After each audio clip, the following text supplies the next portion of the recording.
Ah, nggih. Mbok De, Bu Purwati. Mriki dikancani Bu. Kancani nggih, kula seneng. Nggih, maneman ra tanjane mumpung ketemu. Nembe itu alangan, Napa? sukune mboten patek sehat. Menenge sik, aku tak nepake sikilku dhewe sik. Nggih. Angel kok Bos niki. Ya nek sikil bareng musuh aspali ra Lha ya angel-angel. ngisor dhuwur kok rumah saku padha wae. Ayo ngidak HP-ku kuwi. Gak kowe nek arep macem-macem karo aku to, nek arep nulung aku gendongen reng. Gendong. Lah ya dipoyoki piyayi semene bane. Lah ngopo kowe iki piyai kakung kudune pidiksa lho. Gareng kae nggawa tong. Tong Sia-sia garenge ora. Mboten niki mbok kula kok. Menika senior Waranggana. Kula sowan Mbak Cange. Mboten jenengan rawuh kula ingkang sowan. Kula sowan Mbak Cange. Nggih. Kula sowan Mbak Cange. Tak kandhani. Tak kandhani. Piye? Menenge to. Dalange nglirik. Nglirik apa? Nglirik kene bar kuwi nglirik kono. Lah iya, batinku enek sinden nggo celengan. Lah nglirik kono ngene. Piye? Biu. Ngapa? Basa nyawang nggonamu. Heeh. Wah. Loh, ngene lho, Mas Gareng. Aku ki seorang Ibu Purwati yang mempunyai badan besar, lebar. Wis pokoke gedhe sak apa-apane. Aku bersyukur diparingi pawaan kaya ngene. Mergane apa? Ya kuwi lah sejatine figur seorang Ibu Purwati. Oh, bangga. Dadi aja minder. Ora minder, saiki men kowe ki mbok yo mesakne kanca-kancane. Lah mesakne ki ngopo? Lah maksane ki ngopo? Lah kowe mlaku rene wae lho. Heeh. Apa ora krungu doa? Piye? Apa gembol kodhok? Aja nempel-nempel aku. Gareng ora mak-mak iki. Lah napa? Iki Mbak Yuku iki. Alah Mbak Yu. Bu Kesi iso kaya ngene pengalaman mbiyen sing nyangking-nyangking Mbak Purwati kuwi. Wah, kaya ember.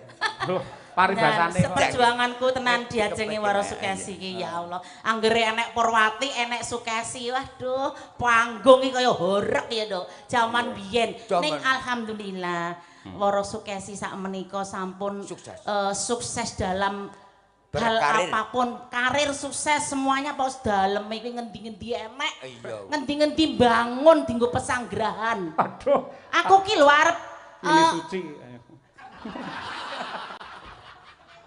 Nika lho pendhita nika lho Gili Suci nika. Piye? Arep ning dalem iki ngantek bingung sing dilenggahi iki dalem sing ngendi ngantek bingung. Kowe iki. Lah yoga-yoga iki terutama anakku lanang Taslim iki ngoco karo Pak Dalang.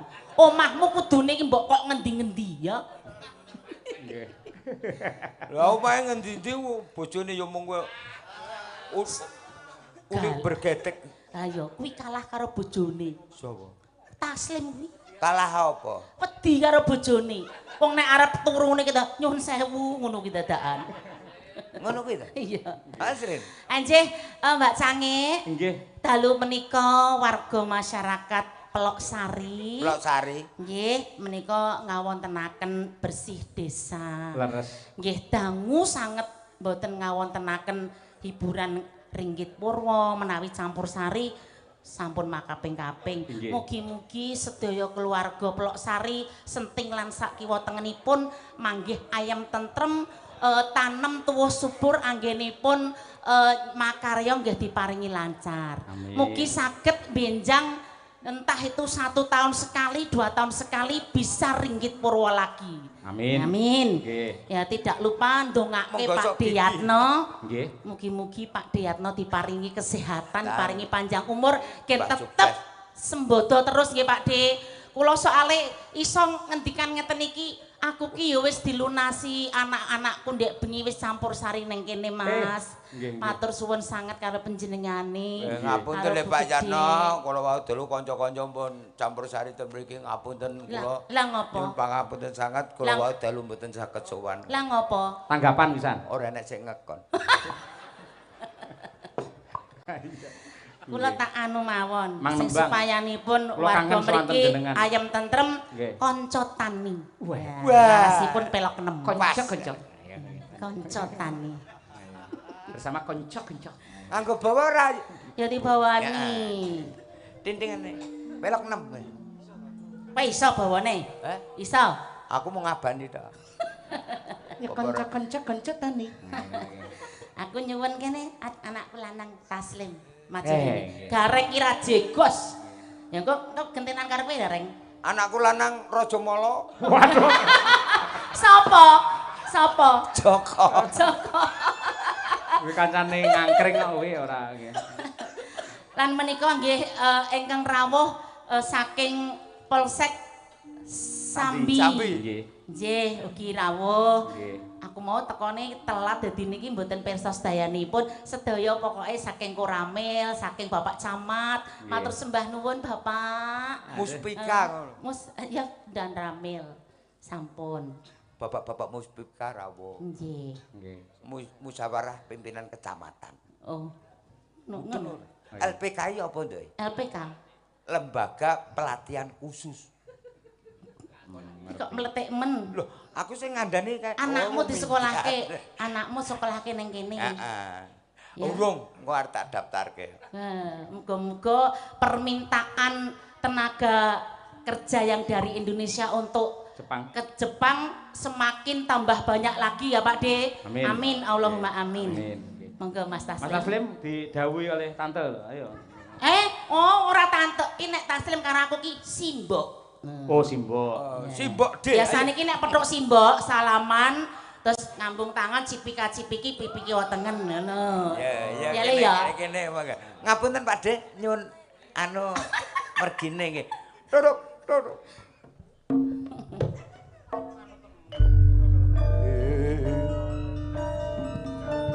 Jarwa muda. Waduh minaji. Mudane Sang Prabu Kresna. Mudane Sang Prabu Kresna. Nah. Ya iki, mayang karo lawas ya iki. Suwun Kresna. Aku seneng ngono lho tante. Tante girang. Sinden iki ki enek sing nyindeni iki ya akeh karepe do niru cingkoke Bu Purning nek kon kewek kaya mboke iki do angel. Angel. Gandeng kita ngene iki ya ora saben waranggana saged ngaturke. Nggih. Monggo Mas, dipun pangsilih. Duduk.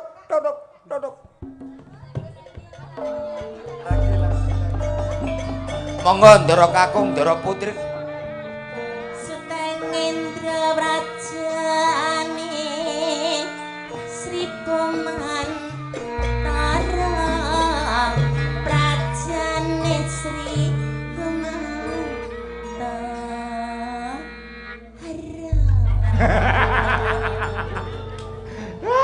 Apik. Wah ciri khase Bang Pur sing parane larang ya mung kuwi.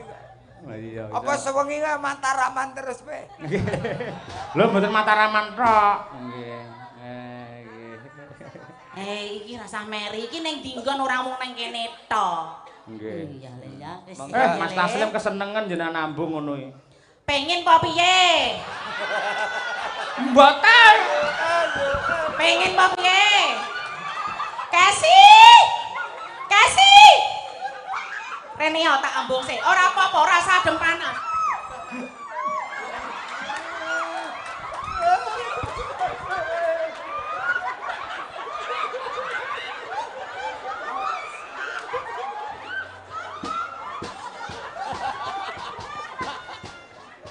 Lah kowe ngopo kuwi? Karen lah kok kowe melu nafsu piye rek? Lah aku piye? Wong kowe karo Mas Lah Yoyo. kok kowe iki melu nafsu karo Taslim? Lah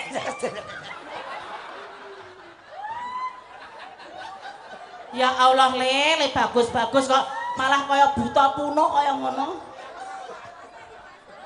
Wis engko bar iki perang Anoman malah ra ndandani kuwi.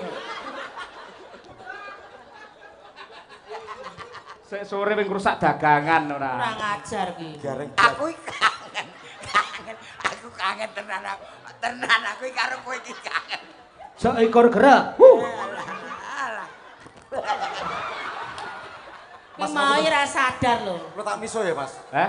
Aja. Aja miso. Sesuk ae. Sesuk. Lek ora WA. Anu dilek neh. Garing dia jiret. Wis ora apa-apa le. Lah apa menyontake tisu, aja dipangan lho. Ya. Ora apa-apa sing didol ki suarane kok ya. Ya iya, ora kok rupane. Mas Taslim ki pancen suwantene kondang halus. Kaya Sandirana. Gathuk. Ora wani. Unyeng-unyenge pira, Jan? Unyeng-unyenge pira? Unyeng-unyenge pira? Ditung 7. Endi pituki? Di.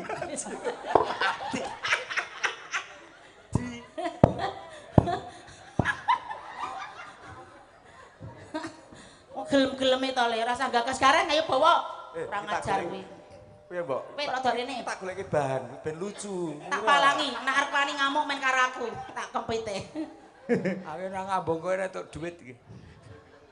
Ndang ngono, gandrung. Napa Mbok niki? Ilir. Ilir-ilir ya. Wih, apik suaramu, Slip. Slip. Ra gagas iki. Sake. Sama gagas tak ngono. Awang dagelan nasi. Ilir-ilir tantu tandure sumilir Karo nyuwara didandani bareng. Kaya mayit kok lambemu putih.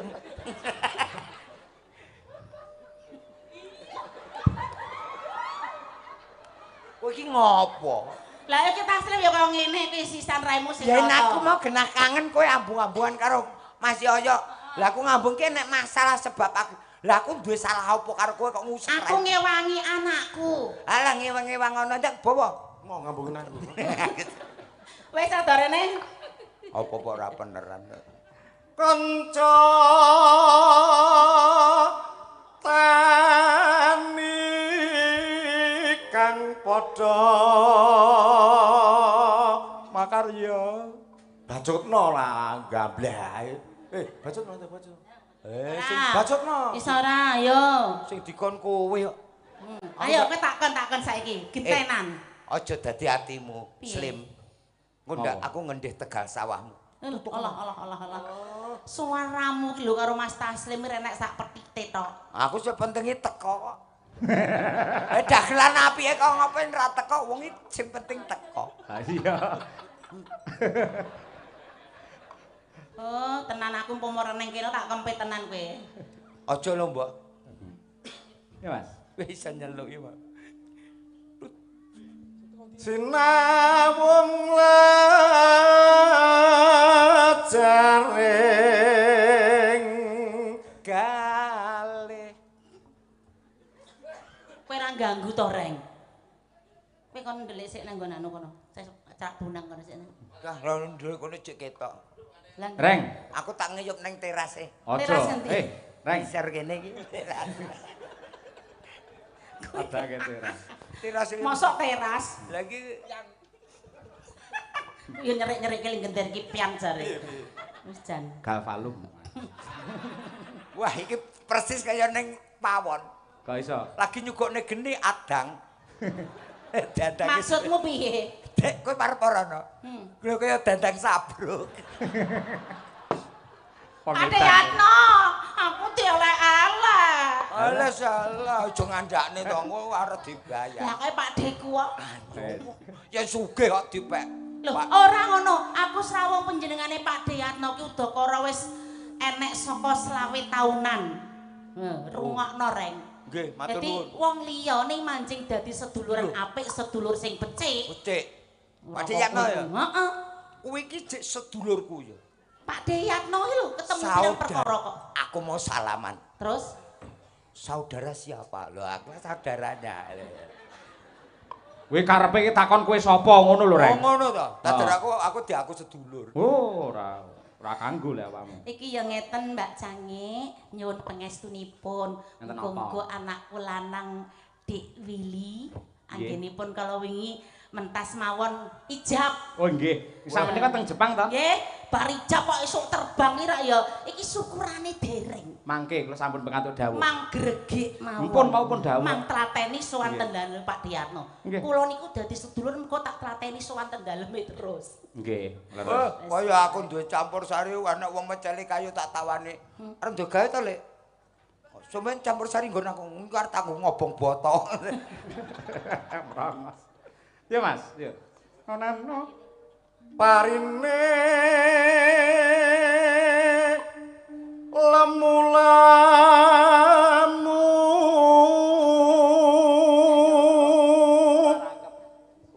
katon subur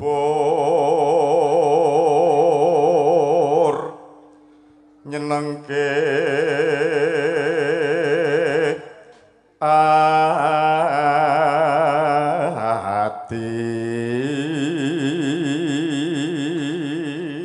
tetap semangat ya Mas Taslim. Nggih. Iki sinten-sinten barang semangat mergo iki entuk dawuh saka Bapak Suyatno. Nggih. Niki tambah sekedhik damel semangat kagem Waranggana 2 juta, kagem yoga 2 juta.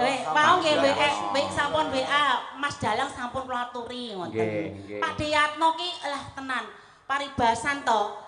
Wis sedekah iku ora mung saiki Mas, dari dulu panjenengan iki pancen luar biasa. Nggih, ndedonga nggih, Mbok. Nggih, Berarti mila. mementingkan kebutuhan orang lain. Laras. Jenengane ngaten niku. Iki mau nggo Waranggana rombongane Pak. Gareng ora keceluk. Lah kowe ora oleh lah kowe nang kene marahi aku nesu. Kowe gak oleh. Ki mau tembunge kan kanggo Waranggana karo yoga. Garenge ora. Ngapunten Ning sesuk sampean sesuk kon keri kene bar wayangan. Ning Lah. daleme Pak Yatno kono. Diken terus nek tak anggapan. Mboten. Napa? Dingge seret-seretan putune ning kono lho. Gledek kan kaya mobil-mobilan kok jero. Ngapunten niki engko ndak anu meri ya ta. Sik nampa rombongan Mayangkara iki. Esuk aku wae. Madangkara, Mayangkara. Madangkara iki kabeh. Anu nampi bebungah saking Bapak Suyatno nggih ngaturne matur nuwun gandeng niki kula mboten tercantum monggo dumateng sedaya para tamu urunan nyewu-nyewu. Apa jenenge dagelan kondang kok akhire mung ngemis. Alah, andekne kemenruse ra jamak ya. Kowe ra mudeng wong ngemis apa wong asor-asore wong nyambut ga. Ya ora nek seni. Lho. Tanggoku ki lho. Piye? Oh nyambut gane ngemis. Anake ning Undip lho. Kuliah. Wong tuane Ngemis. Ora lho, wong tuane ngemis, anake kuliah. Ngemis. Lah ning undi nyapa? Ngemis ning kono. Wah. Mahasiswa niku. Matur nuwun sik Mas Taslim karo Pak Diyatno. Ngaturaken sembah nuwun Wakili kanca-kanca. Gungi panuwun kula wakilipun kanca-kanca saking Madangkara. Nderek ndedonga mugi Pak Suyatno pinaringan berkah saking Gusti sehat selalu panjang yuswa Murah rezeki. Murah rezeki. Wis iso dodo. Dodo. Wet. Engko ndak sewengi iki streaminge mung donga. Aku tak wakilne Caca. Yo, terusne yo, Pak. Anu, Mas. kali sing sambi. Pak Mangsudo Pak niki, Pak. Kowe yu. Lah wong power ku ki pancen bedhe kok. Iya gede-gede. Apa nyah nakno nyuwara sing nggawa mic tukang gironge nyah. Kok ya pancen mbok pur ki suarane ngene iki. Iya tur kowe kok aja polah-polah aja guyu. Lah ngopo? Komburi lho. Nyawangi weder kabeh kaya geber. Aliso. Ayo, Pak. Kali sing sambi kala iku banyu Tuti kebon. wonku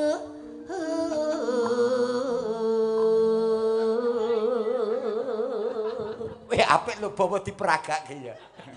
Kae ngopo? Apa-apa kok ora beneran. Ngerti ora mangkat aku ngene iki. Yo, Jo. Mulia. Sing penting teko lek wis teko. Kowe mulai to, ngene eneng wakili gareng ning kene enek. Enek. Sopo? Iki. Nggih. Lha ora kalah kondang. Kalah kondang karo gareng kene. Lah kok iso? Security kae ya nek jenenge gareng. Apa men lho. Yo. Wit sihing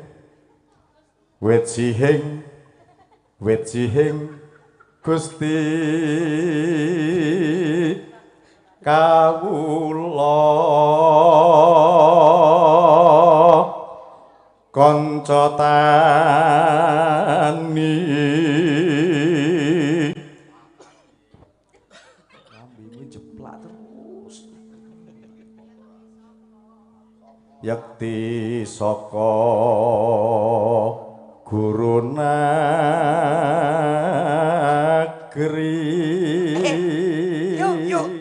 Yuk Purwati. Apa? Weh, enek sapi gedene karo kowe gedhe iki lho.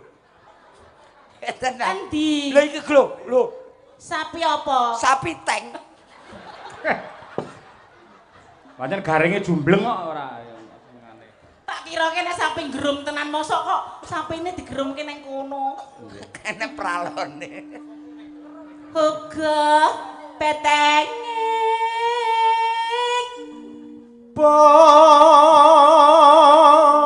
Bang so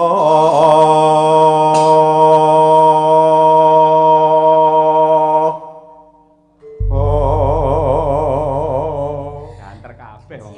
Banter kabeh. Kanca tani langgam kanca tani kapisungsum sedaya warga Plok Sari. Ugi Pak Lurah sing tersayang. Sapa? Pak Lurah Mbulu. Pak Min. Pak Bagong. Nggih. Lenggah Sapa ning nek? cerake tuan tanah kae. Kabeh diceluki. Iya, aku rapati anu. Oh, Aku kenal aku akrab karo panjenengane, nek karo liyane aku rada pekewuh. monggo Pak. Dipaido tenane. Lenggah kanthi sekeca. Matur suwun ya, Le. Sembah nuwun Mas Taslim. Nggih. Ugi kula aturaken dhumateng pepunden kula Bapak Haji Hanafi. Alhamdulillah nadyan tembincang tanggal gangsal kepareng nimbali kula sak kanca setiap live streaming Madangkara Kuntadi Channel selalu mirsani monitor. Nggih, matur nuwun Pak Haji Hanafi. Lan ugi kanca tani kula aturaken kalian Mbak Gia Monika. Sapa kuwi, Le? Bojoku Bojomu jenenge Gi ya? nggih Giarsi tapi kula nyeluk Gia Monika. Ki Arsi. Kanca tani, monggo Tante. Ayo.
Inggih, Mbak Cani, sami-sami. lepat kawula nyuwun pangapunten. Nggih, kula Nggih. wonten lepat Sami-sami kula kula matur nuwun. pangapunten Mas Yoyo. Nggih. Lar nang ndi wae? Lho salaman tok. Ora urung rampung, golek rampung lagi Oh, salam. enggak disangoni. Eh? Sangoni. Iya. Oke. Tak sangoni. Dalang lomo tenan. Heeh.